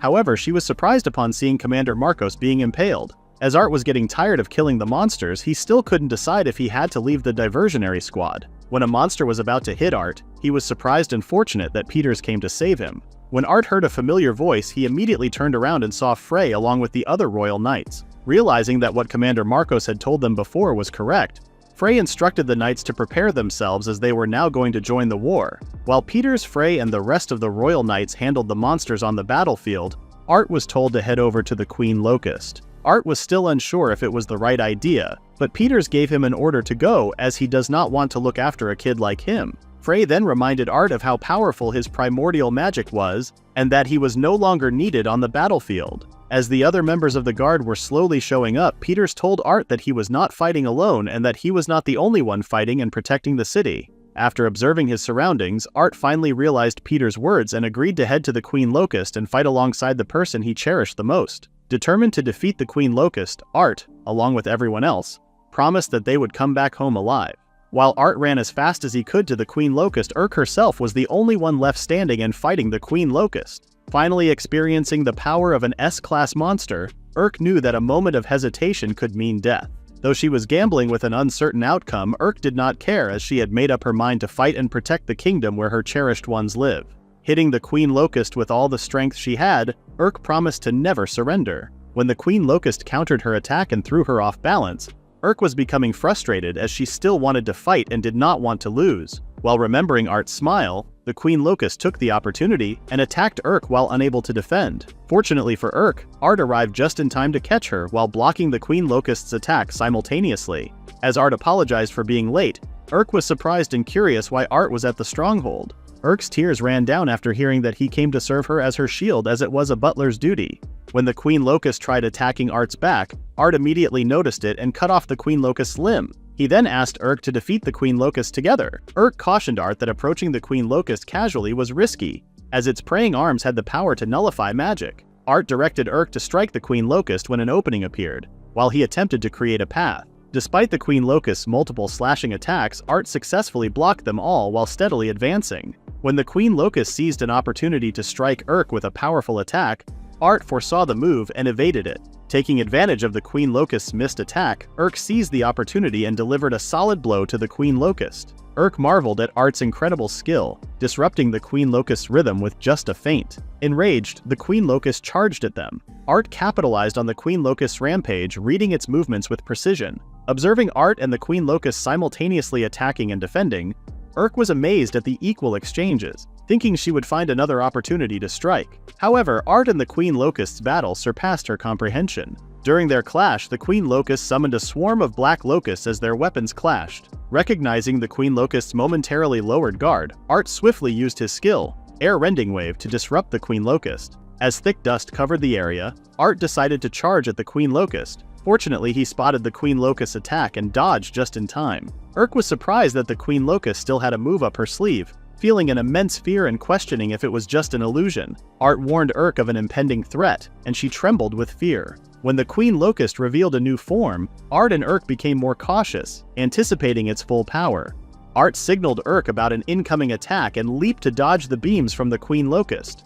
Recognizing the Queen Locust's new attack pattern, Urk realized that Art's advantageous counterattack was sealed. When the Queen Locust spotted an opening and launched a beam, Art froze, anticipating a hit. Fortunately, Urk leaped in front, saving him from the Queen Locust's attack. Urk proposed a plan to bridge the gap, with her serving as a decoy for Art to land a decisive blow. Art was surprised by Urk's plan, but witnessing her determination, he smiled and made a request. Art asked Urk to command him to defeat the Queen Locust, recalling how her words had transformed him before. Hugging Urk, he expressed that her words alone gave him courage and begged her to command him, not wanting to see her get hurt. Remembering their promise, Urk gathered her strength and commanded Art to defeat the Queen Locust. Accepting the command, Art used a physique boost enchantment. Bathed in a bright light from the sky, Art transformed, and with his new appearance, he used the Zenith Sword skill, Single Word Cleave, to cut the Queen Locust in half. As Art's attack left a massive mark on the ground, Urk witnessed the Queen Locust's demise and knew they had finally won. Seeing Art collapse, she dropped her sword and ran towards him immediately. After the decisive battle, Art was back serving Urk at the Isfeel family estate. When Urk asked about Art's status, he reassured her that he was fine, thanks to her. Despite Art's reassurances, Urk doubted his words since he couldn't move until yesterday due to the magic's backlash. Art continued to reassure Urk, explaining that he was now fine because he had consumed a ton of emergency potion made through alchemy. Alchemy, a life magic, combines materials to create something new. Urk expressed gratitude for the potions Art made as Commander Marcos and Urk recovered fast after drinking them. When Urk asked Ramon what he wanted to discuss, everyone was surprised when it was revealed that Art was being granted nobility. Confused about the meaning, it was later explained to Art that after defeating the S-class monster and saving the kingdom, he had received a reward. Princess Leia was still upset, as they had only given Art the title of Baron and not Viscount. Art was still somewhat puzzled after receiving the good news, but all he could think of was that he was now the same as Urk and Wenti. Art smiled and finally accepted that what he had accomplished indeed was enough for him to warrant such a reward. Happy to learn that Art was now a noble, Urk was surprised when all the cookies suddenly vanished. Ramon mentioned that they could have more cookies prepared, but they needed flour and sugar. Ruger comes from sugar flowers, and sugar is a luxury to have. Due to the effects of the black locusts, the prices of sugar have skyrocketed. They had hoped to mass-produce sugar. Unfortunately, monsters and insects were still in the way. Everyone was surprised when Urk suddenly told them that she has a solution for the sugar problem. When asked what the solution was, Art mentioned that he would just be using alchemy. After Urk asked for the sugar flower farmers to gather, Art then introduced himself and immediately started the sugar flower persuasion operation. Art then presented to everyone the fertilizer locusts. By feeding them ore that had been improved through alchemy using properties of the black locusts, the fertilizer locusts transformed from pests that ate crops into beneficial insects that produce fertilizer. After hearing Art's explanation, the sugar flower farmer introduced himself before crying in front of Art as he saw him as a good man. The farmers then wished to cooperate, willing to pay whatever it takes. Art refused their money and only wanted an agreement from the farmers to share until they could stabilize the supply. Urk then floated the idea of hot springs to everyone. When Art mentioned that they can create it using alchemy, the farmers showed interest and wished to join as well. After finalizing the plans, Art wanted to confirm with Urk if the orphanage was still selling potions, as they would need it to make the hot spring. At the orphanage, they were greeted by Sister Rax. After Art introduced himself, Urk then told Rax that she would place a recurring order for her potions. Rax wondered if she would be fine since the potion cost 200 each. When Urk showed interest in buying potions that Rax currently had in stock, Rax was worried that the common people wouldn't be able to understand the use of potions. When Art shared that he once drank 10 potions every day, Sister Rax was surprised since drinking too much potion would lead to addiction, and in the worst-case scenario, he could die. When Art noticed that the potion was a high-density potion, he was curious why it was sold so cheap. When Sister Rax revealed that she was a dark elf, Art felt bad as he forgot that dark elves were discriminated against just because they're said to be close to the devil.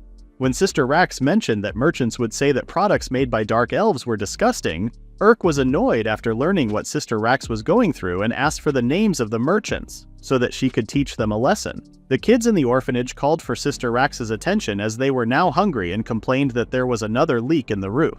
As Sister Rax promised to fix the roof, she told Art and Urk that she did not care what others would say about her since all she wanted was just to protect the kids. Art and Urk were surprised when they saw Sister Rax's appearance suddenly change. Art then offered help in fixing things in the orphanage. After some time, Art gathered everyone in the bathhouse as he presented to everyone the hot spring he was about to make using alchemy. Mixing the elements and ingredients all together, Art was able to create a high potion bubble bath. While Urk and the others were being captivated by the bubbles produced in the hot spring, Art then informed everyone that the room was for the ladies, and that they were now headed to another room. Urk then complimented Art as he had outdone himself once again. As the ladies tested the hot spring, they took their clothes off and soaked themselves in the warmth of the hot spring. The men had already tested the hot spring themselves, which the ladies noticed as they overheard them from the other room. Sister Rax was surprised since she has never met someone as kind as Art. When Urk shared Art's qualities, she was startled when Sister Rax accurately guessed that Urk was in love. Sister Rax gave Urk advice to be more confident in supporting Art since he was a wonderful person. Noticing that Urk was not the only one who was after Art, Sister Rax informed Urk that she would be accepting the potion request. As everyone was relaxing and enjoying their time in the hot spring, a mysterious man was holding Art's photo as he was so eager to get a hold of Art. While everyone was having a pleasant conversation, they suddenly received a visitor. The man then introduced himself as Flaverick, the owner of the Eternal Shop in the royal capital. Ramon asked what Flaverick's purpose in visiting them was, but before they discussed the purpose of his visit, Flaverick gave them many gifts. When Ramon asked about the reason for the gifts, Flaverick mentioned that he had heard about Art's powers and thought that he could be beneficial for business. Flaverick, captivated by the magnificent things Art created, even called it a work of God. When Urk told Flaverick that Art had no intention of using his power to make money, he was immediately disappointed. Art then asked Flaverick about the reason he started his business. Flaverick dramatically revealed his past experiences and portrayed the tragic ending of his mother and her request. As Flaverick tried to persuade Art with his words, Ramon immediately intervened and asked him to declare how much of the profit they would be getting, and state the rights concisely. Seeing how direct Ramon was, Flaverick did not expect less from the former minister. When Flaverick suggested a 50% share, Ramon immediately realized that Art's power would mostly be used. He raised the share to 90% and the rights would be transferred to them. As Ramon suggested for Flaverick to back off and not drag Art, Flaverick pulled out a letter making Ramon think of a threat. Flaverick explained that the letter was not about the Isfiel family but rather a secret of Art. He then threatened Art that if the secret gets out, it would damage the Isfiel family. Ramon had enough of Flaverick and showed him a second letter. After informing Flaverick that the letter was anonymous, Flaverick's expression darkened as the letter was definitive. Seeing the letter containing a confession of how Flaverick paid someone to get the information, Flaverick accused the letter as made up and not true. However, Ramon was not having it, and told him that he had already checked the facts. Ramon told Flaverick that he would overlook his disrespect towards him.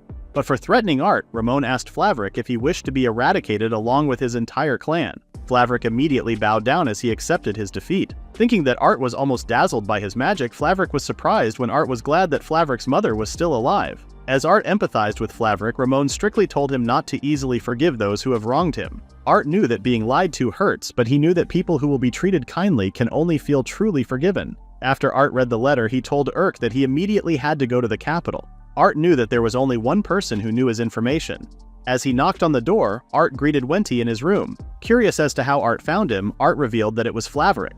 When Art asked Wenty if it was her that wrote the letter, Wenty responded that it was not her and accused Art of ruining her life. Wenty stopped when she saw Art smiled and asked if he understood that she hated him. Art asked Wenty why she gave Flaverick's money to the information broker if she really hated him. When Art noticed the dress he made for her before, Wenty screamed at Art and asked for him to leave. Wenty was surprised when Art mentioned that he does not bear any grudges towards her. Art then shared that he knew it was Wenty who spread the information, and realized that she also lied in some parts, as Art's scar on his left shoulder was not a slave mark, but a burn when he was a kid. Wenty was speechless when Art mentioned that it made him happy when Wenty considered him as family. Wenty could no longer hold her emotions and hugged Art as she cried and apologized to him. Wenty kept apologizing for abusing him and taking advantage. After Art apologized, he then told Wenty that he now wanted to support the person he cherished the most, Urk. Hearing those words from Art, Wenty cried her heart out. At the outskirts of Aldred, a lone figure stood in the rain. A woman holding a staff assessed that the erosion in the area was progressing and believed that the place was hopeless. Back at the orphanage, Huey was growing frustrated because the strong rain was becoming a hindrance for them. The Sword of the Blue Sky was surprised by Art's sudden visit, while Art was also surprised since he did not expect Huey and the others to be at the orphanage. Huey revealed that they visit the orphanage regularly and donate parts of their guild rewards. When Art was asked where Urk currently was, Art responded that Urk was not feeling well. After visiting Wenty in her apartment, Art was surprised when he saw Urk. Realizing that he had made Urk worry, Art apologized to her. After learning the truth from her grandfather, Urk had become restless and decided to follow Art. Art had not planned to visit Wenty. However, he could not sit still knowing that someone who had once helped him was in trouble. Art then reassured Urk that he only visited to fulfill his duty, also reassuring Urk that he was still her butler. When Art was asked about the identity of the people he was with, he introduced Flaverick, the merchant, first and his former master, Wenty, afterward. The Sword of the Blue Sky was not pleased upon hearing that Wenty was in front of them. Seeing the nun for the first time, Flaverick could not help but praise her beauty. Wenty then spoke up, admitting that she had committed many sins against Art and others. To atone for her sins, Wenty had visited the orphanage to redeem herself for the rest of her life. After listening to Wenty, everyone's expressions suddenly changed. The Sword of the Blue Sky then directed their displeased expressions toward Flaverick, when Wenty revealed that Flaverick had tried to ruin Art. Accepting both Flaverick and Wenty, the nun forgave them for their sins and asked that they clean themselves first before having a meal. When the nun asked Art for a favor to make a hot spring, Art immediately created one without hesitation. The Sword of the Blue Sky and Flaverick were happy as they felt their fatigue fade away. The nun then noticed that the plates were now empty and guessed that the children had eaten all the snacks. When Art asked if they still had anything left, the nun responded that they only had new rice remaining. Art asked if they could use the new rice, to which Huey told Art that it was not something one could eat. Art informed everyone that there was a delicious way of preparing the new rice. After hammering the new rice and stretching it out, Art explained that he had discovered the cooking method in foreign literature, a cooking method that was not widely known. A young child then approached Wenty, asking her if they could do the cooking together. Wenty was hesitant at first, but with the encouragement of the Sword of the Blue Sky and Art, she no longer felt alone. Seeing Art stretching his hand out to her, Wenty realized that she still had a place in the world. Everyone then shared a laugh, enjoying their time making new rice mochi. After tasting the mochi, everyone could not help but praise not just Art, but the food as well. Noticing how Wenty was eating the food in a hurry, Flaverick told her that her actions were unbecoming. Art warned Wenty that she might choke if she continued to eat so quickly, but then he noticed that she was crying. Huey, who did not understand the emotions Wenty was experiencing, assumed that she wanted to eat as much as she could because the mochi was so delicious. Wenty then explained that the reason she was crying was that she had believed she would never be able to taste Art's cooking again. Art tried to calm Wenty down, assuring her that he would come back again and cook for them. Hearing someone munching beside him, Flaverick was startled to see a little girl. Curious, Art asked who the young girl was. The nun welcomed the young girl back and introduced her as Rain. The nun explained that Rain was her sister. After Art introduced himself, Rain started circling him and remarked that his magical power was immense and unfathomable. Although Art possessed a vast amount of magical power, Rain pointed out that it was also shallow. Art became nervous as he sensed a mysterious aura around Rain, one that was deep like the sea. The nun apologized for Rain's behavior, informing everyone that Rain was known as the Rainwater Magician down at the port. Flaverick was surprised to hear Rain's nickname. Among adventurers, there was no one who did not know about the legendary S-rank adventurer, the Rainwater Magician. Both Art and Flaverick were amazed to meet someone so incredible. After playing with the kids, the nun asked Rain why she had come to the orphanage again. Rain, who was on a journey chasing a certain monster, explained that the monster happened to be nearby, so she decided to pay a visit to the orphanage.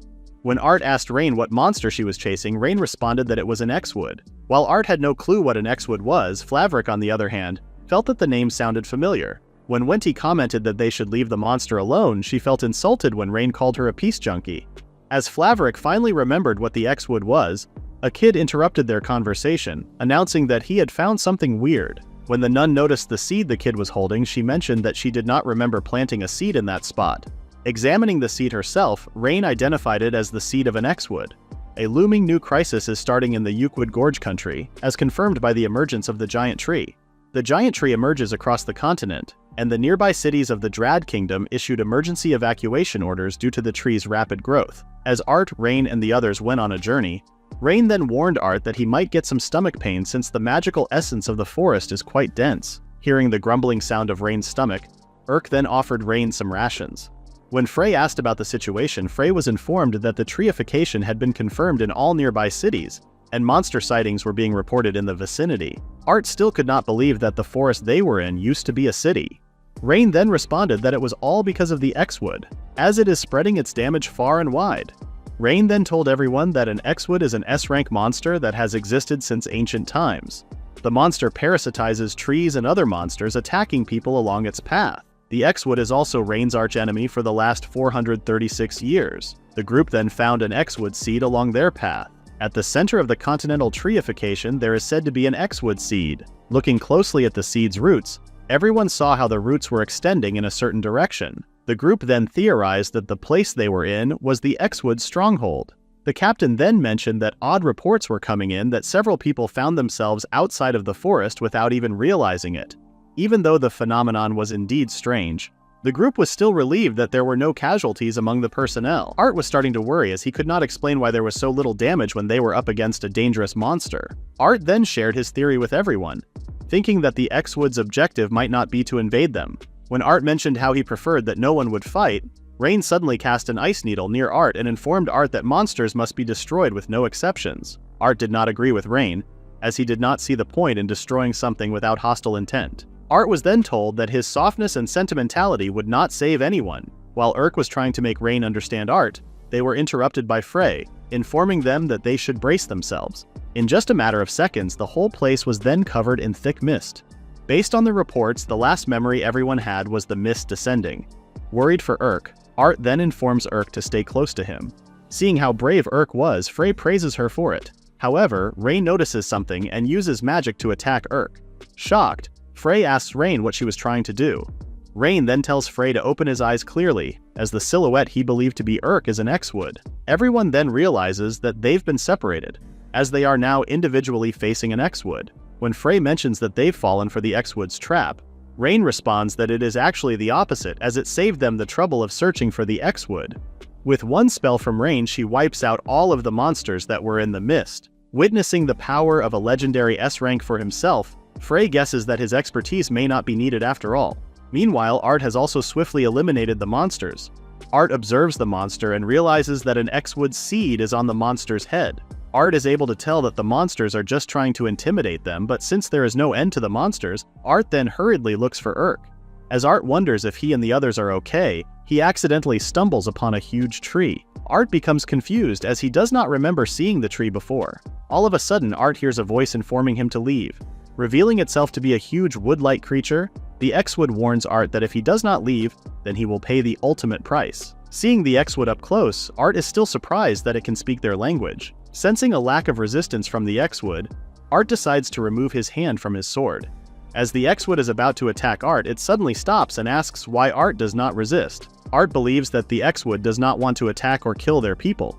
Since the X-Wood remains silent, Art guesses that his theory is correct and that the X-Wood is just controlling the monsters with its seeds. As Art feels no malice from the X-Wood's actions, he asks for the reason. Intrigued, the X-Wood asks Art what his purpose is. After introducing himself, Art then informs the X-Wood that he has come to negotiate, as they suspected the X-Wood to be involved in the anomalies. Art then asks for the X-Wood to withdraw itself from the continent. After listening to Art's request, X-Wood could not believe that a human would demand such a thing from him. Making it clear that he is serious, Art mentioned that he understands that X-Wood has no plans to kill anyone and can even understand human speech. When Art asks X-Wood if it has rejected their offer, X-Wood lets out a roar, calling Art a fool for making an unreasonable request. After informing Art that their plan was just a desperate plea for mercy, Art responded that he was not begging for his life to be spared, reassuring X-Wood that he would not lose against it. Art clarified that he simply chose to negotiate so that X-Wood would also not force things through with violence. When Art realized that X-Wood had taken his bait, Art then told X-Wood that he could offer a better solution and could make it happen. Before sharing his plan, Art asked X-Wood for its goal, as he believed that it was a fair exchange if X-Wood wished to know Art's solution. Agreeing to Art's terms, X-Wood shared his story, where he had transferred from a different world, the ancient continent of Doryoku.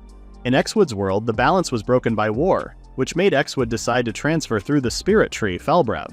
Art was familiar with Falbrav, as it is the largest world tree in the center of the continent. When Art asked for the reason why X-Wood came to the continent, it responded that it was for the survival of its kind. X-Wood came to the continent to find a place where they could live. Listening to Xwood, Art realized that the ancient being had taken on the responsibility of ensuring their species' survival, and came to the continent to secure a place for them. Art understood the Xwood's intentions. However, he pointed out that the residents are now suffering and asked for the Xwood to stop turning the town into a forest. Xwood also pointed out to Art that humans cut down trees and claim the land for their own. From Xwood's experience, humans are just incredibly arrogant, and such arrogance breeds conflict. Art could not look Xwood straight in the eye, as he himself knew that what the Xwood mentioned was true, and that the Xwood had always been the ones to suffer.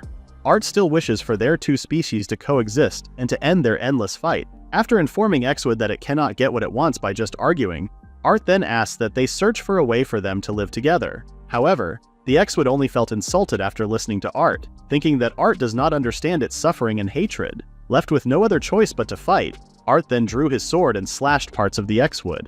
Art pleaded with the Xwood not to let him draw his sword again, as he promised that the Xwood would die next. When the Xwood mentioned that it no longer had the time and power to deal with Art, Art then held the Xwood's branch and asked it to try to coexist. The Xwood was puzzled as to why Art was siding with the monsters. It did not matter to Art whose side he was on as long as everyone would be saved. When the Xwood asked Art what made him think he would be worthy of trust, Art then bravely informed the Xwood to plant a seed in him, and he would serve as the intermediary between the two species. While Frey was calling out for someone, Rain remembered her horrifying past. In the Falbrav Great Forest, Rain and her parents were having a wonderful time when Rain's father suddenly slapped her sister, reminding her how dangerous humans could be. Rain's parents were devout followers of the Elven religion, and the teachings and rules were absolute. Rain was then engulfed in fear as she witnessed how her home was being consumed by fire. When Rain and her sister tried to find their parents, they were shocked to see their bloody corpses nearby. From that point, Rain vowed that she would not forgive those who had caused them harm.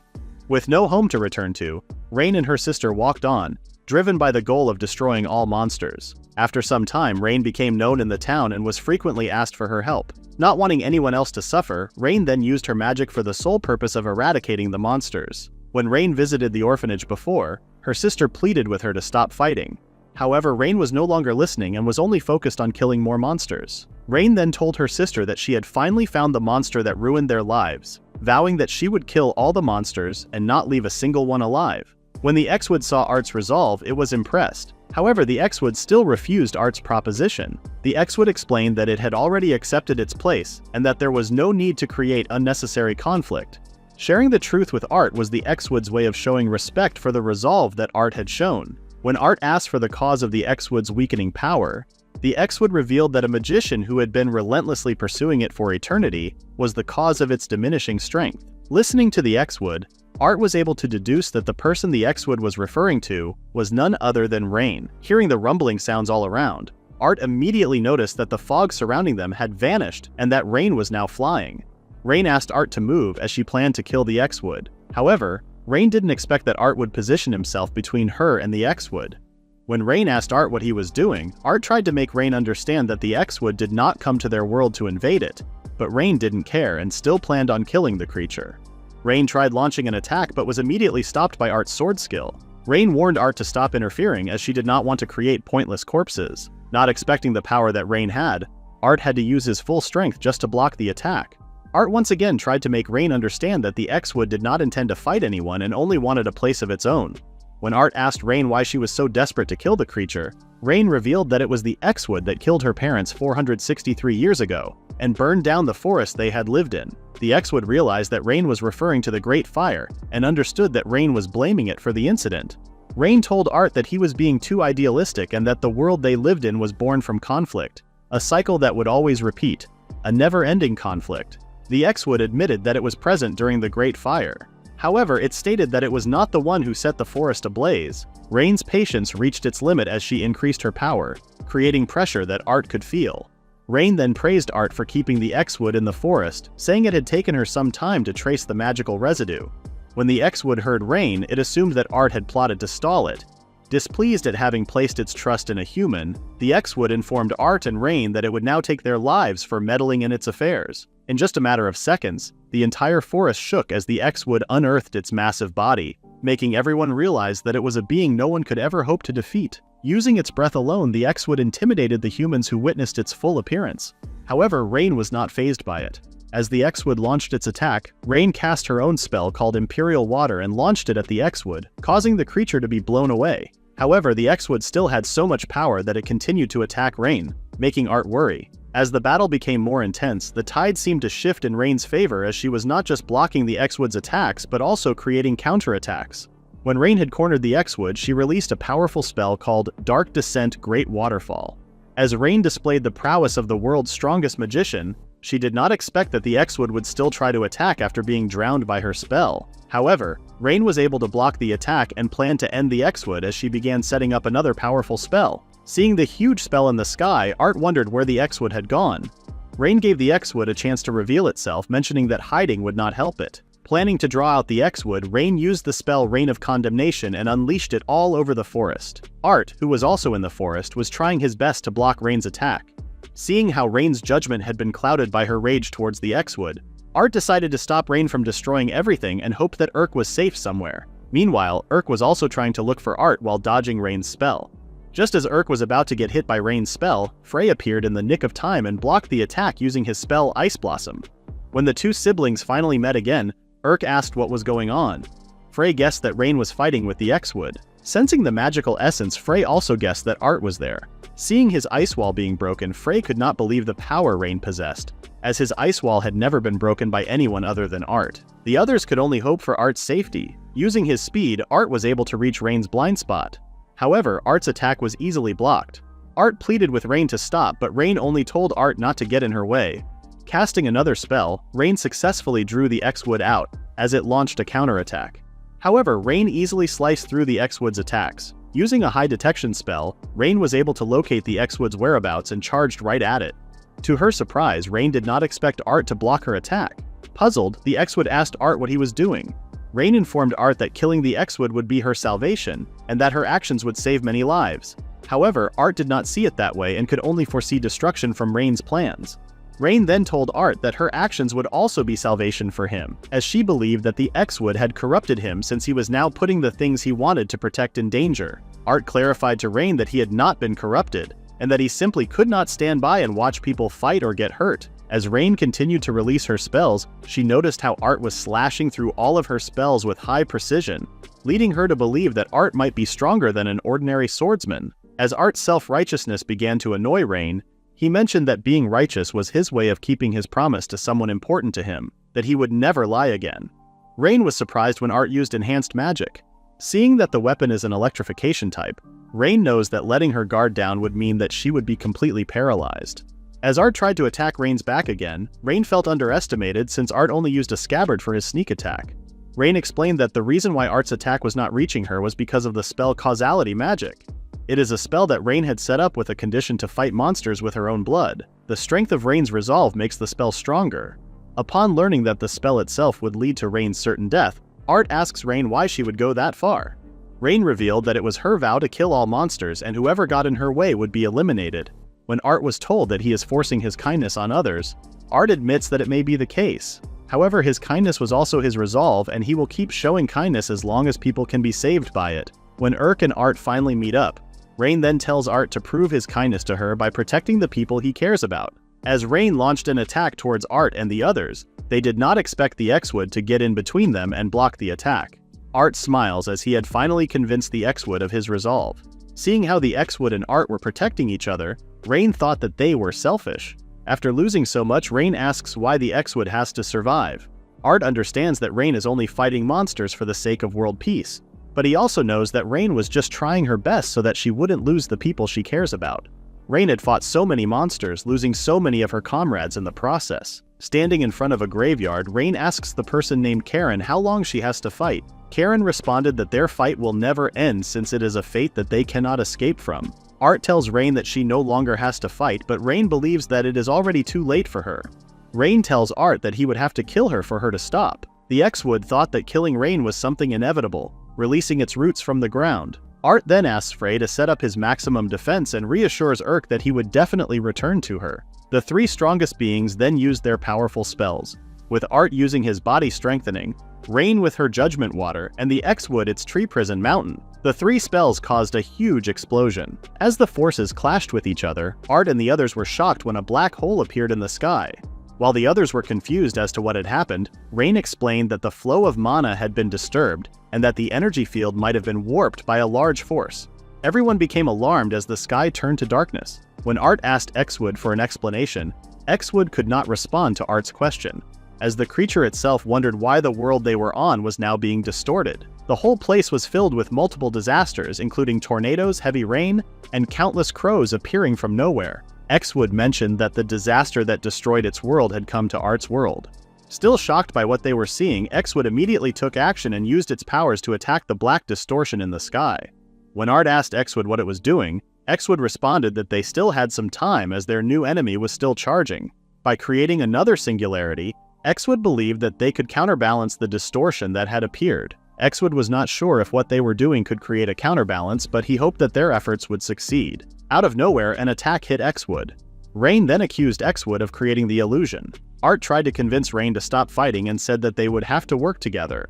However, Rain was utterly convinced that Xwood was only deceiving them, and believed that Xwood was the one that created the distortion. After being told by Art that it was all of them that caused the distortion, and that Xwood was only trying to help them, Rain became angry, as she would never believe that a monster would try to help a human. All of a sudden, Xwood approached Rain, shocking the two when the mythical creature surrendered. Xwood pleaded for a little help, stating that it did not mind being killed after their land was saved. When Rain tried to attack Xwood once again, Art also once again tried to attack Rain's back. Rain was surprised, as Art had gotten even faster. So much so that her causality magic could not keep up. Art understood that his request might be unreasonable, but he knew that Rain's power was also needed to stop the distortion. Rain responded that it was impossible for her to help, stating that she was now the enemy. Rain had accepted the role of the villain, as she only cared that all monsters be defeated, regardless of how she had portrayed herself. Art pointed out to Rain that she was not a villain, as she had only wanted to protect the people she cared about, an act that a villain would never do. Using their combined powers, Art believed that they could remove the distortion. Rain grabbed hold of a charm and was reminded that it could bring her back home. Memories of the people who had helped her, the children from the orphanage, and her sister appeared in Rain's head. Art was slowly losing hope when his and Xwood's attacks were not working. Using her magic water, Rain added her own attack and combined it with the others. Although Rain wanted to kill monsters, she chose to side with a monster to save the home she had always wanted to protect. With the three attacks combined, Art's hope increased as their magic power also increased. However, the Singularity's powers were so overwhelming that Rain could not keep up with her magic. With despair on their faces, Rain and Art were surprised when Xwood stepped in front and faced the Singularity on its own. Xwood was very impressed with Art, believing that he had potential. Xwood had decided to seal the distortion using its own body and instructed Art to work with Rain to cut its body down. Xwood then apologized, expressing how nice it would have been for monsters and humans to coexist. Art tried to convince Xwood to search for such a promised land with him, but Xwood believed that such a land would not be theirs, but rather would just be a human land. After sealing the distortion, Rain immediately took the opportunity to launch a powerful attack. Art wanted Rain to stop, but understood that it was their only way of saving their world. Using a stroke of his absolute blade, Art successfully cut down Xwood's body along with the Singularity. As the sky's light returned and pieces of Xwood fell from the sky, Art felt heartbroken. Unsheathing his sword, Art hoped that a bond between humans and monsters would soon bloom. After Urk took her bath and dressed up, she met up with her brother and Art. Frey did not expect that his sister would speak to Art first before addressing him. After reminding Art to rest properly, his attention shifted to the food called yakimono. Art explained that he remembered seeing the dish a long time ago, and ever since then, both the food and the cooking method had stuck with him. When Urk saw Wenty and Flaverick, she passed by the shivering Wenty and told her that while she hadn't yet forgiven her, she would continue to trust her since Art was fine with it. All of a sudden, Princess Leia arrived, informing Art that she had brought what he had requested. Seeing the mountain of food, Art was very grateful to the princess, while Urk was suspicious of her actions and asked if the food had been stolen from the castle. After assuring Urk that she had received permission for the food, Princess Leia called out to the person in the back saying they could now reveal themselves. Art was overjoyed when Rain revealed herself. When Sister Rack saw her younger sister, she approached the fidgeting Rain. Expecting to receive an earful from her sister, Rain was surprised when Sister Rax hugged her instead. As everyone witnessed the two sisters reuniting after the incident, Rain could not help but tear up. She apologized for making her sister worry and for everything she had done. After speaking with her sister, Rain bowed in front of Art and Urk, apologizing for the trouble she had caused them. Urk, who had already learned about Rain's life story, pitied her and suggested that she simply enjoy the celebration for the day. Art was then reminded of something important and informed the X-Wood that it could now come out. Everyone immediately went on high alert when they saw the X-Wood seed. After being asked by everyone for an explanation, the X-Wood revealed that when it suppressed the distortion, it had believed there would be no chance for it to survive. However, the sudden magic that Art had poured into the creature had awakened it once again. The X-Wood promised that it would not cause any more problems as it had lost all of its powers. The once mythical creature now planned to search for a place where its species could live peacefully. Rain, who had hunted the creature for most of her life, accepted the truth about the X-Wood no longer intending to hurt anyone. Princess Leia then suggested that they eat now and save the conversation for later. In front of the sizzling food, Art thanked everyone for their hard work. Hoping that all of the species could coexist moving forward, Art shared a toast with everyone. With his elegant skills, Art cooked and fed everyone the delicious food. After the feast, Urk was surprised when Princess Leia revealed that she was giving Art an entire mine. The mine had been decided to be given to Art after the Queen Locust was defeated. Art appreciated the reward but was not sure what to do with it. Since Art is not interested in rewards like a mine, Sister Rax then thought of an idea and suggested allowing the X-Wood to live in the mine. Princess Leia thought the idea was great, as it would greatly help Art in managing the mine. When Urk asked about his thoughts on Sister Rax's suggestion, Art thought that the idea was great. Flaverick raised his concern about a monster receiving land, but Princess Leia did not care, and would even use her father's power to have the idea pushed through. When Rain wanted to share her thoughts, Art approached her as he understood what Rain wanted to say. Art knows that the reward itself is something complicated for Rain, but he hopes that Rain would still feel at ease. Art promises to everyone that he will work hard to ensure everyone can show kindness as long as he is around. X-Wood finds the humans quite difficult to understand but would still accept the offer. Art thanked Princess Leia and asked when the handover would take place. Princess Leia responded that including all the paperwork it would take about 10 days. As Art suggested that they go to the mine on the day of the handover and to ease everyone's worry, Art proposed that both he and Rain would take care of things, to which Rain agreed. Princess Leia was very much pleased to witness a historic event, the first ever peace with humans and monsters. Seeing how Art was surrounded by the people he cared for, Rain thought that Art would surely change the world for the better and save more people than she ever could. After agreeing to Art's proposal, Rain decided for herself that she would live in the Ill family's mansion, protecting Art from any other threats. Shocked by Rain's decision, Art believed that Rain was not allowed to decide on her own. However, Urk herself mentioned that she didn't mind Rain living with them, as she believed that another person would not make any difference. Emitting a sparkling aura, Rain grabbed hold of Art's arm, never wanting to let Art go. Lying on his bed, Art had caught a fever. Even though an emergency potion had been administered, Art's fever still would not go down, making him think that he may have pushed himself too hard. Hearing commotion outside, Art left his bed to check what was going on. When Urk and Rain saw Art coming out of his room, Urk blamed Rain for disturbing his rest. Since Art was finally awake, Rain asked Art to pour his magic onto a miniature doll of himself. After pouring magic onto the doll suddenly moved, scaring Art in the process. Everyone became confused as to what was happening as the doll came to life. Other maids found the doll very cute. When Art asked what the doll was, Rain explained that it was a magic tool called a mimic doll. Once magic is poured onto the doll, it will start to move on its own. Since Art keeps pushing himself, Urk thought of ways to make things easier for him. Since the doll reflects the personality of the one who powers it, it will follow the wish of its master. When Rain was asked if there would be any consequence, Rain explained that the magic involves a magical contract, making it more dangerous. Rain responded that there would be less danger since they were only using a small amount of magic. The magic contract was once used in ancient times for major contracts involving magic. However, magic contracts no longer exist in their time. When Art asked why magic contracts no longer exist, Rain told him that the contract was deemed forbidden. The contracts could interfere with various phenomena in the world, involving life, curses, and even the destruction of an entire nation. Realizing how dangerous the contract was, Art outright refused, as he did not want to engage in such a risky practice. Rain reassured Art that the contract they would be using was safe and easy to handle. When Rain mentioned that the contract would not work when used on living creatures or monsters, Urk then asked if the contract was different from Art's contract with X-Wood. When both Art and X-Wood mentioned that they trusted each other, Urk was surprised to learn that Art's contract was entirely based on mutual trust. Since regular people also possess magic power, it is possible for anyone to perform the contract. When the doll approached Urk and hugged her, Urk found the doll adorable since it looked like Art was getting closer to her. When Urk saw Art's expression, she became embarrassed and immediately stomped on the doll. Urk then punched her brother, blaming him for the embarrassment. Noticing Rain's sudden change in behavior, Art asked her why she was acting all high and mighty. Rain explained that the house was owned by a noble, which made her believe that the family liked strong people. With Rain's logic, it led her to believe that she was the most amazing magician. Staring at Urk, Rain then asked her if she liked Art. Urk did not expect the question, which made Art decide to answer on Urk's behalf. When Art mentioned that his role was only that of a butler and nothing more, he then turned to Urk, wanting her to confirm that his answer was correct. When Urk responded yes, Rain commented on Urk's answer as boring and announced that Art was hers alone. Art was surprised when Princess Leia appeared out of nowhere, confronting Rain for trying to steal Art from her.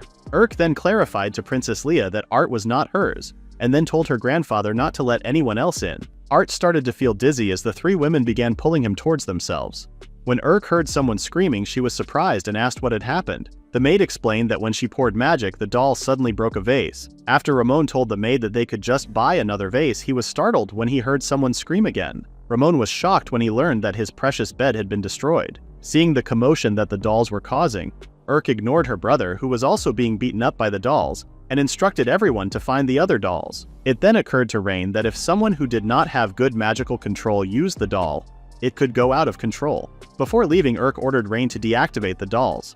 Although the dolls were intended for Art's sake, no one had expected them to backfire. Urk suddenly stopped when she remembered being asked about her feelings for Art, making her question her feelings about him. When Urk heard voices behind her, she turned around, coincidentally missing the dolls that were encased inside a bubble. Hearing another sound behind her, Urk turned again and was surprised to see Art approaching her. Art apologized for being late. As things began to settle down, Princess Leia then told Urk and Rain to reflect on their actions. Art then thanked both Urk and Rain for making the dolls for him, informing the two that he was happy even after everything that had happened. Art then asked everyone to rest. With Art managing to control the dolls and with Rain's help, everything returned to normal. Art was happy that he could help everyone with his life magic and hoped that such a peaceful life could continue forever. However, Art ended up getting sick again. As the day arrived when Exwood would be moving to the mine, it was discussed among people with authority that the guild would supervise the mine. The area would officially be treated as farmland, managed as land where spirits live, serving as an agricultural exchange between humans and monsters. While a new beginning was taking place elsewhere, Art, on the other hand, was facing the greatest trial of his life. Art looked empty and broken as he stared at a shattered weapon. Urk, who was observing Art, had a vague idea of what was happening but still asked Rain what had occurred. Rain apologized, admitting that she had been reckless. 30 minutes earlier, Art had asked Rain to enhance his life magic even further. Art wanted to improve the precision of controlling the dolls to make them more useful. Upon hearing Art's reasoning, Rain advised him to fundamentally increase his magical capacity. During their training, things had escalated and both Rain and Art had gotten carried away. Urk told Rain that she could have held back a little more. However, Rain insisted that she didn't want to hold back, as she believed doing so wouldn't help Art improve. When Urk mentioned that she had never seen Art so depressed before, it made Rain feel even guiltier, and she sincerely apologized. Since Urk's household did not have a blacksmith, they had no choice but to seek Princess Leia's help. Smiling brightly, Princess Leia presented a variety of weapons crafted by blacksmiths from across the continent. When Urk asked who had paid for all the weapons, Princess Leia responded that the weapons came from her personal funds. Knowing the princess, Urk was certain that the funds used were actually from the national treasury. Princess Leia explained that as Art's future wife, she must ensure that he has everything he needs. When Princess Leia asked Art if there was anything he wanted, Art simply replied that he didn't want anything. Urk comforted Art, knowing that he had been using his sword for a long time. It was thanks to his sword that Art had been able to protect so many people, including himself. Art began to cry as he felt he owed his weapon a great deal. Princess Leia apologized, saying she hadn't realized how important Art's sword was to him. As Art regretted his actions, Urk touched his cheek and mentioned how she had witnessed him using his sword to save her countless times. When Art apologized to Urk for looking pathetic, Urk responded that she understood what he was going through. Rain then pointed out that not having a sword would become an inconvenience for Art. The general then informed Art that he might be interested in a magic sword. While the others were curious about the magic sword, Rain glared at the general and asked if he knew anything about magic swords. Art was shocked when the general mentioned that he had held one before. When Art asked if such a sword could even be wielded, the general responded that he had not been able to wield it because he was not chosen by the sword. 30 years ago, when the general sought strength above all else, he mentioned how he had to pass 7 trials just to wield the magic sword. However, the trials were so brutal that they pushed the general to the brink of death and caused him to mentally collapse countless times. Rain finds the general's story a bit strange as she mentions that she would have killed him by now if he had truly been under the sword's control. Both Urk and Art were surprised by Rain's comment. Rain tells everyone that she is serious, as magic swords interfere with the soul in the worst cases. A magic sword can possess its user and cause harm. Pointing her staff at the general, Rain informs him that owning a cursed sword is incredibly dangerous and also utterly reckless. Upon hearing more about magic swords, Art tells everyone that he does not want a weapon that is meant to hurt someone. As magic swords are something that elves know too well, Rain suggests that they ask her sister more about it. When Art and Urk asked Sister Rax about magic swords, she outright told Art that he shouldn't wield such a weapon. Sister Rax further explained that magic swords are something an ordinary man should not handle. Although a magic sword is something that a human should not wield, Sister Rax shared that during the Great War in the past, a hero once used a magic sword and won the battle. The ones who created the magic sword were the ancient elves. However, the elves also have an old legend. Those who wield the magic sword will receive power, but the user will have to walk the path of darkness. Even if its user is a rightful person, the magic sword will eventually make the wielder bring destruction onto the world. Upon hearing everything that she has said, Sister Rax asks Art if he would still be willing to wield the sword. Art then confidently told Sister Rax that he would. Art understands how dangerous the magic sword can be as it manipulates its user. However, Art believes that it is all just a part of the magic sword's legend, and that it all comes down to how the power is being used. Art does not want to prove his strength through sheer force, but also admits that a time may come where he would need such strength to solve problems on his own. Art states how he wanted power not for fighting but for protecting. Art wanted to make the people he loves happy and feel safe. Urk smiles as she tells Art that she supports him with everything she has. Frey appears, asking everyone if they are all done talking. Frey shares some good news, telling everyone that a tournament is being held where the magic sword is the prize. However, Frey also tells them about the bad rumors he has heard. When Frey mentioned that the kingdom had sent out a request, both Art and Urk also decided to participate. Meanwhile, a woman who's riding a dragon has come and wants to meet the Ice Lady. At a massive shipboard arena called Atlantia, the Magic Sword tournament is underway. With the magic sword as its grand prize, Art had also participated by borrowing a sword from the organizers. The hosts announced that the tournament is being hosted by the Guild of the Sluster Empire. It was then announced that the winner of the first match was none other than Art. The crowd cheered for Art, but called him Benjamin instead. Before the tournament had started, Peters had informed Art that he would be going on an undercover mission and that he would be using a fake name. The mission came from a direct request from His Majesty himself. Since Art's face was not yet widely known, it would be less risky for the two of them to infiltrate. However, Peters still advised them to stay low. Peters pointed out to Art that they still needed to be prepared regardless of whether anything would happen.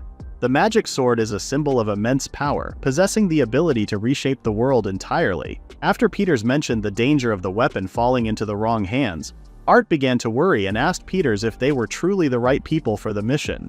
Peters was confident that Art and Urk could pull off the mission, as they had already taken down two S-class threats. Aside from taking down a powerful monster, Art and Urk are the ones Peters trusts the most. Before Peters left Urk, he jokingly told her that the winner of the tournament would also get a hot kiss as a reward. Urk was startled when Art suddenly appeared. Seeing Urk's face turning red, Art immediately checked on her, asking if she was feeling sick. While talking to Urk, Art sensed someone observing them nearby. Walking down the hall, Urk asked Art if he could smell something.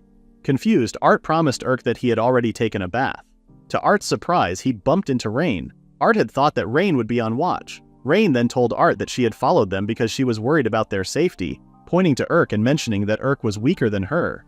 Rain then reminded Art of their deal, that they would get married once Art obtained the magic sword. Both Art and Urk were surprised, as Art himself had never heard of such a promise before. Rain explained to Art that once he wielded the magic sword, he would become a symbol of power. Rain believes that a powerful person must have a strong wife, which she believes can only be her. The conversation turned in a different direction as Rain challenged Urk to an appeal contest, and the winner would be the one who marries Art. After explaining the rules, Art voiced his concern, stating that neither he nor anyone else would be able to rate things the way Rain had explained. After teasing Urk about her feelings towards Art, Urk finally snapped and asked Rain who had told her that she would give Art away.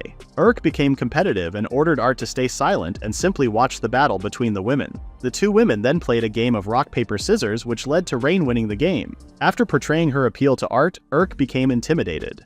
When Rain insinuated to Art that her appeal should score 5 points, Art, still confused, told Rain that he did not know. Not wanting to upset anyone, Art decided to give Rain 3 points. Both Urk and Rain were disappointed with Art for choosing a safe score. When it was Urk's turn, Art's face turned red as Urk used her figure to gain more favor. To Urk's surprise, Art ended up looking as though his soul had left his body after witnessing her appeal. When Urk learned that she had received 5 points, she became ecstatic. All of a sudden, the whole place shook.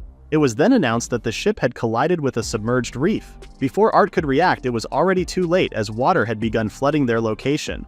Rain asked them to give her some time as she planned to control the water flow in their area. Art then turned to Urk, asking for her help. Seeing Art's kindness, Urk was reminded of why women were drawn to him. A passenger noticed a crack nearby, but before they could report it, the crack had already burst, allowing more water into the ship. With Rain still preparing her spell and Art doing his best to help, Urk felt disappointed that she could not use her magic in a time of crisis. All of a sudden, Urk heard a voice asking her if she desired power. Urk became distracted and asked aloud who was speaking to her. She then realized that the voice was speaking directly into her mind. As Urk witnessed Art struggling to hold off the water, she immediately made the decision to ask the voice in her head for power. To everyone's surprise, all the water vanished, leaving the entire area covered in ice. While Urk remained in shock, Rain glared at the sword that had magically appeared behind Urk. That is the end of the recap at Chapter 30. Please view the comment below about the next part.